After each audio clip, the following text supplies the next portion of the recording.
sendirian. Mohon maaf, saya remove Pak Untung dan Bu Carkini. Masih banyak orang yang bertanya mengenai efektivitas MOBI dalam menyembuhkan penyakit, ya, Bapak Ibu sekalian. Padahal MOBI itu sebenarnya adalah diri kita sendiri. Mempelajari MOBI itu mempelajari diri kita sendiri. Mempelajari MOBI adalah belajar mengenai bagaimana tubuh mengurus dirinya sendiri, bahkan menyembuhkan dirinya sendiri. Nah, cuman sayang, banyak orang yang skeptis, ya kan? Pengobatan naturopati itu pengobatan kuno. Pengobatan yang dicampur dengan pengetahuan-pengetahuan ilmiah, bagaimana tubuh bekerja. Tapi dari pengetahuan kuno itu, Bapak Ibu, kita sedang menggali suatu pengetahuan yang dahsyat. Bagaimana manusia terbentuk, bagaimana manusia bertahan terhadap proses evolusi yang sudah terjadi ribuan tahun. Bukan hanya ribuan tahun, puluhan ribu tahun. Bukan hanya puluhan ribu, ratusan ribu tahun.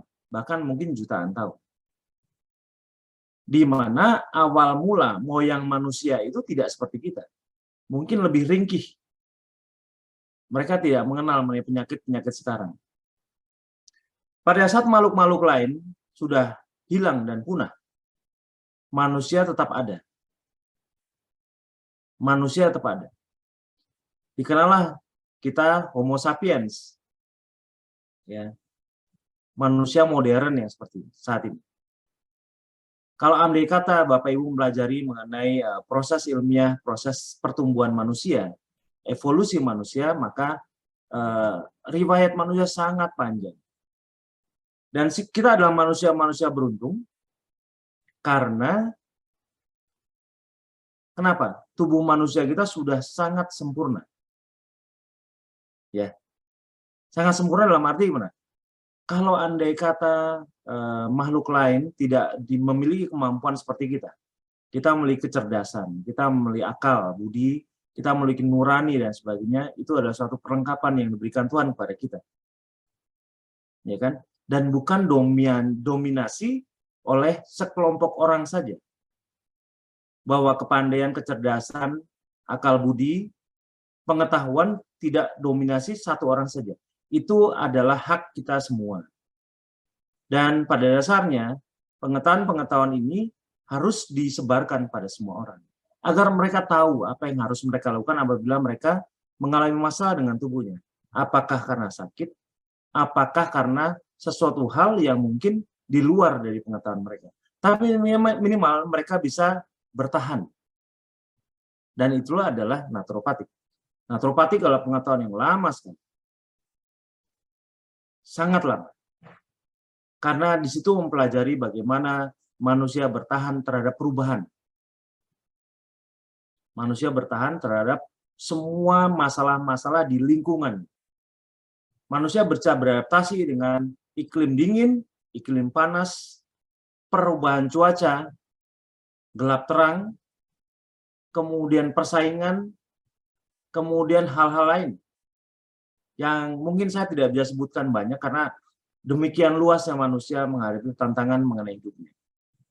Apalagi di zaman modern, tantangannya sangat variabel. Pada saat itu, Bapak Ibu ketahui bahwa ternyata manusia mulai terjangkiti penyakit tidak menular.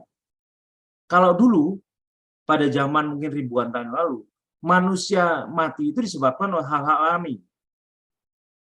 Ya, karena kecelakaan. Ya kan? Karena lingkungan. Karena wabah. Karena sakit yang diakibatkan karena mungkin bakteri, virus, jamur, dan sebagainya. Selalu ada penyebabnya. Yang tidak disangka-sangka atau bisa terlihat. Tapi saat ini sudah mewabah yang namanya penyakit tidak menular. Penyakit-penyakit yang sebabnya disebabkan oleh cara kita hidup, cara makan kita. Bagaimana dulu orang diabetes bukannya tidak ada. Dari zaman 4.000 tahun, pada saat zaman Fir'aun, yang saya ketahui dari salah satu literatur, bahwa ditemukan mumi-mumi yang memang ternyata orang sakit karena diabetes.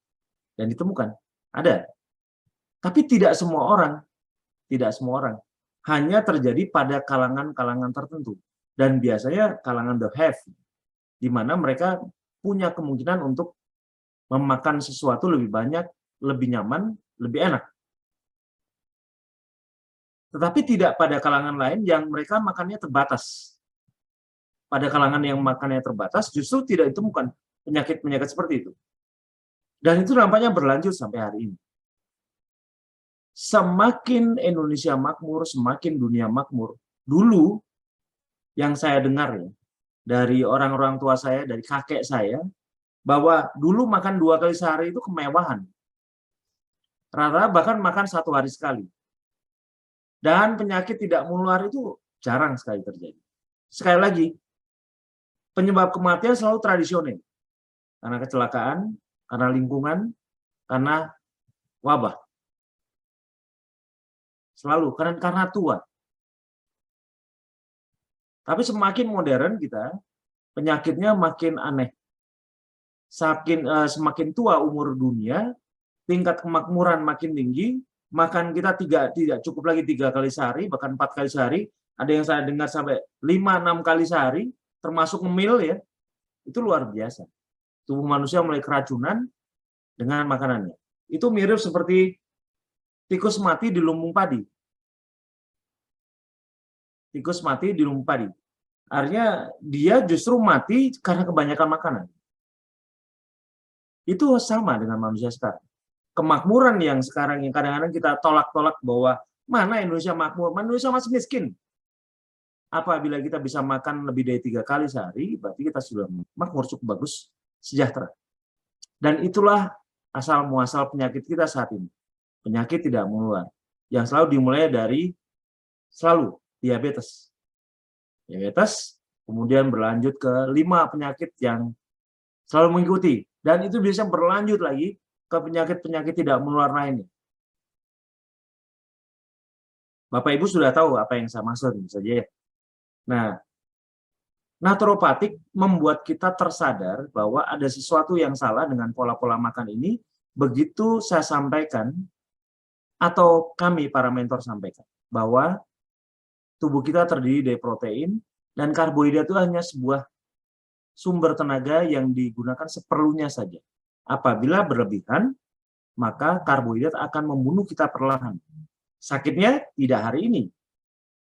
Ibu bapak punya anak umur 10 tahun atau umur 20 tahun dengan gaya hidup yang sama dan kita pola makan yang tergila-gila dengan karbohidrat dan suka dengan makanan enak yang biasanya banyak berkarbo itu. Bumbu yang enak itu karbohidrat, Bapak Ibu. Ya. Sakitnya itu akan datang 20 tahun atau 30 tahun yang akan datang. Tapi ceritanya sekarang mulai lain. Apabila Bapak Ibu dalam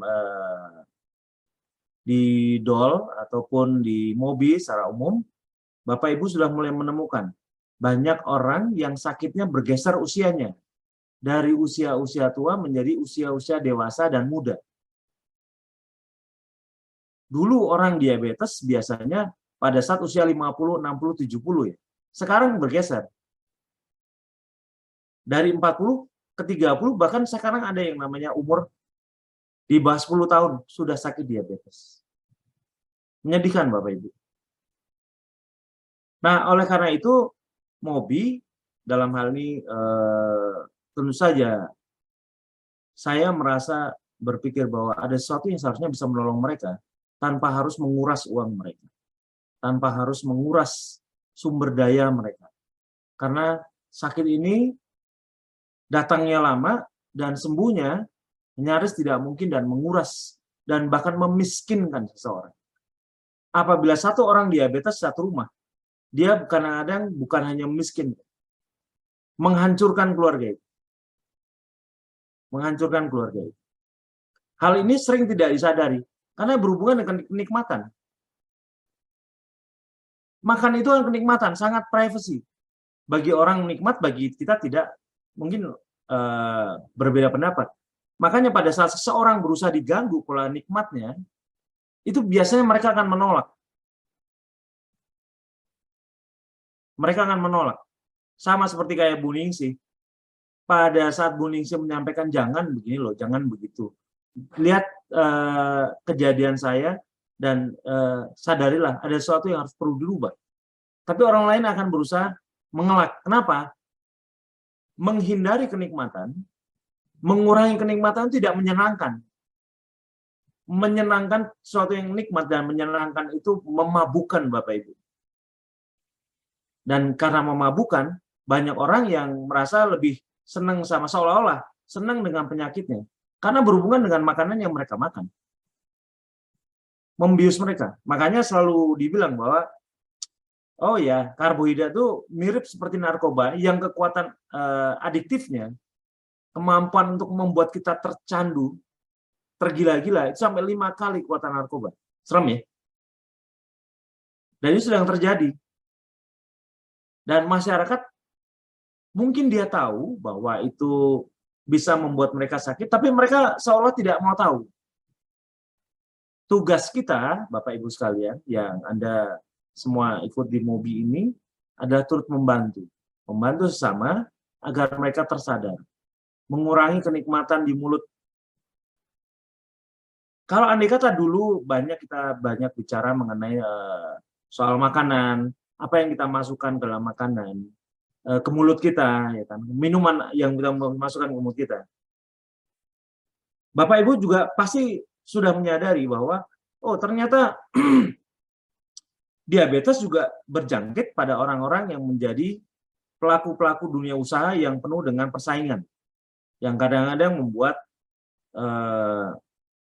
hati kita, perasaan kita penuh dengan ketergesa-gesaan, memaksa.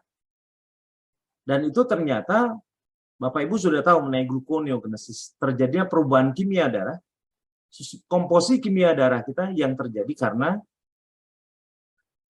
naiknya kadar gula hanya karena kita tidak nyaman dalam hati kita. Ada orang tidak mengikuti apa yang kita inginkan, naik gulanya. Ada orang yang berbeda pendapat dengan kita, naik gulanya. Makanya orang diabetes bisa pemarah. Padahal pada saat mereka marah, gulanya akan naik. Itu pasti. Terjadi perubahan komposisi darah yang mempengaruhi kesehatan kita. Tidak hanya itu, tekanan darah naik. Kortisol naik, adrenalin naik, semua hormon berubah. Semua karena gaya hidup kita, Bapak Ibu. Ini yang rata-rata tidak dibahas secara holistik atau secara seperti domino. Yang tidak domino, apalagi satu jatuh semuanya. Dan saling berangkai. Itulah pengetahuan naturopatik. Di mana rangkaian ini harus kita pelajari dan diketahui sehingga kita bisa mengetahui bagaimana cara menghindarinya. Nah, di MOBI ini mempelajari MOBI sebenarnya sedang mempelajari diri sendiri. Cuman banyak orang yang menolaknya. Ya nggak apa-apa. Karena pengetahuan ini kan bukan suatu paksaan. Tergantung dalam wawasan.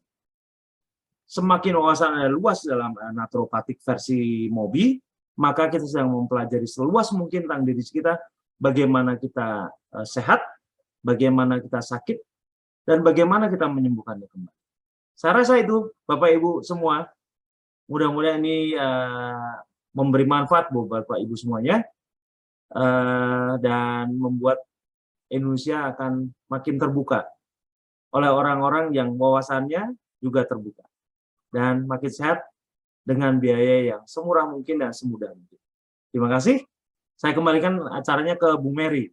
Ini sudah jam 5:30.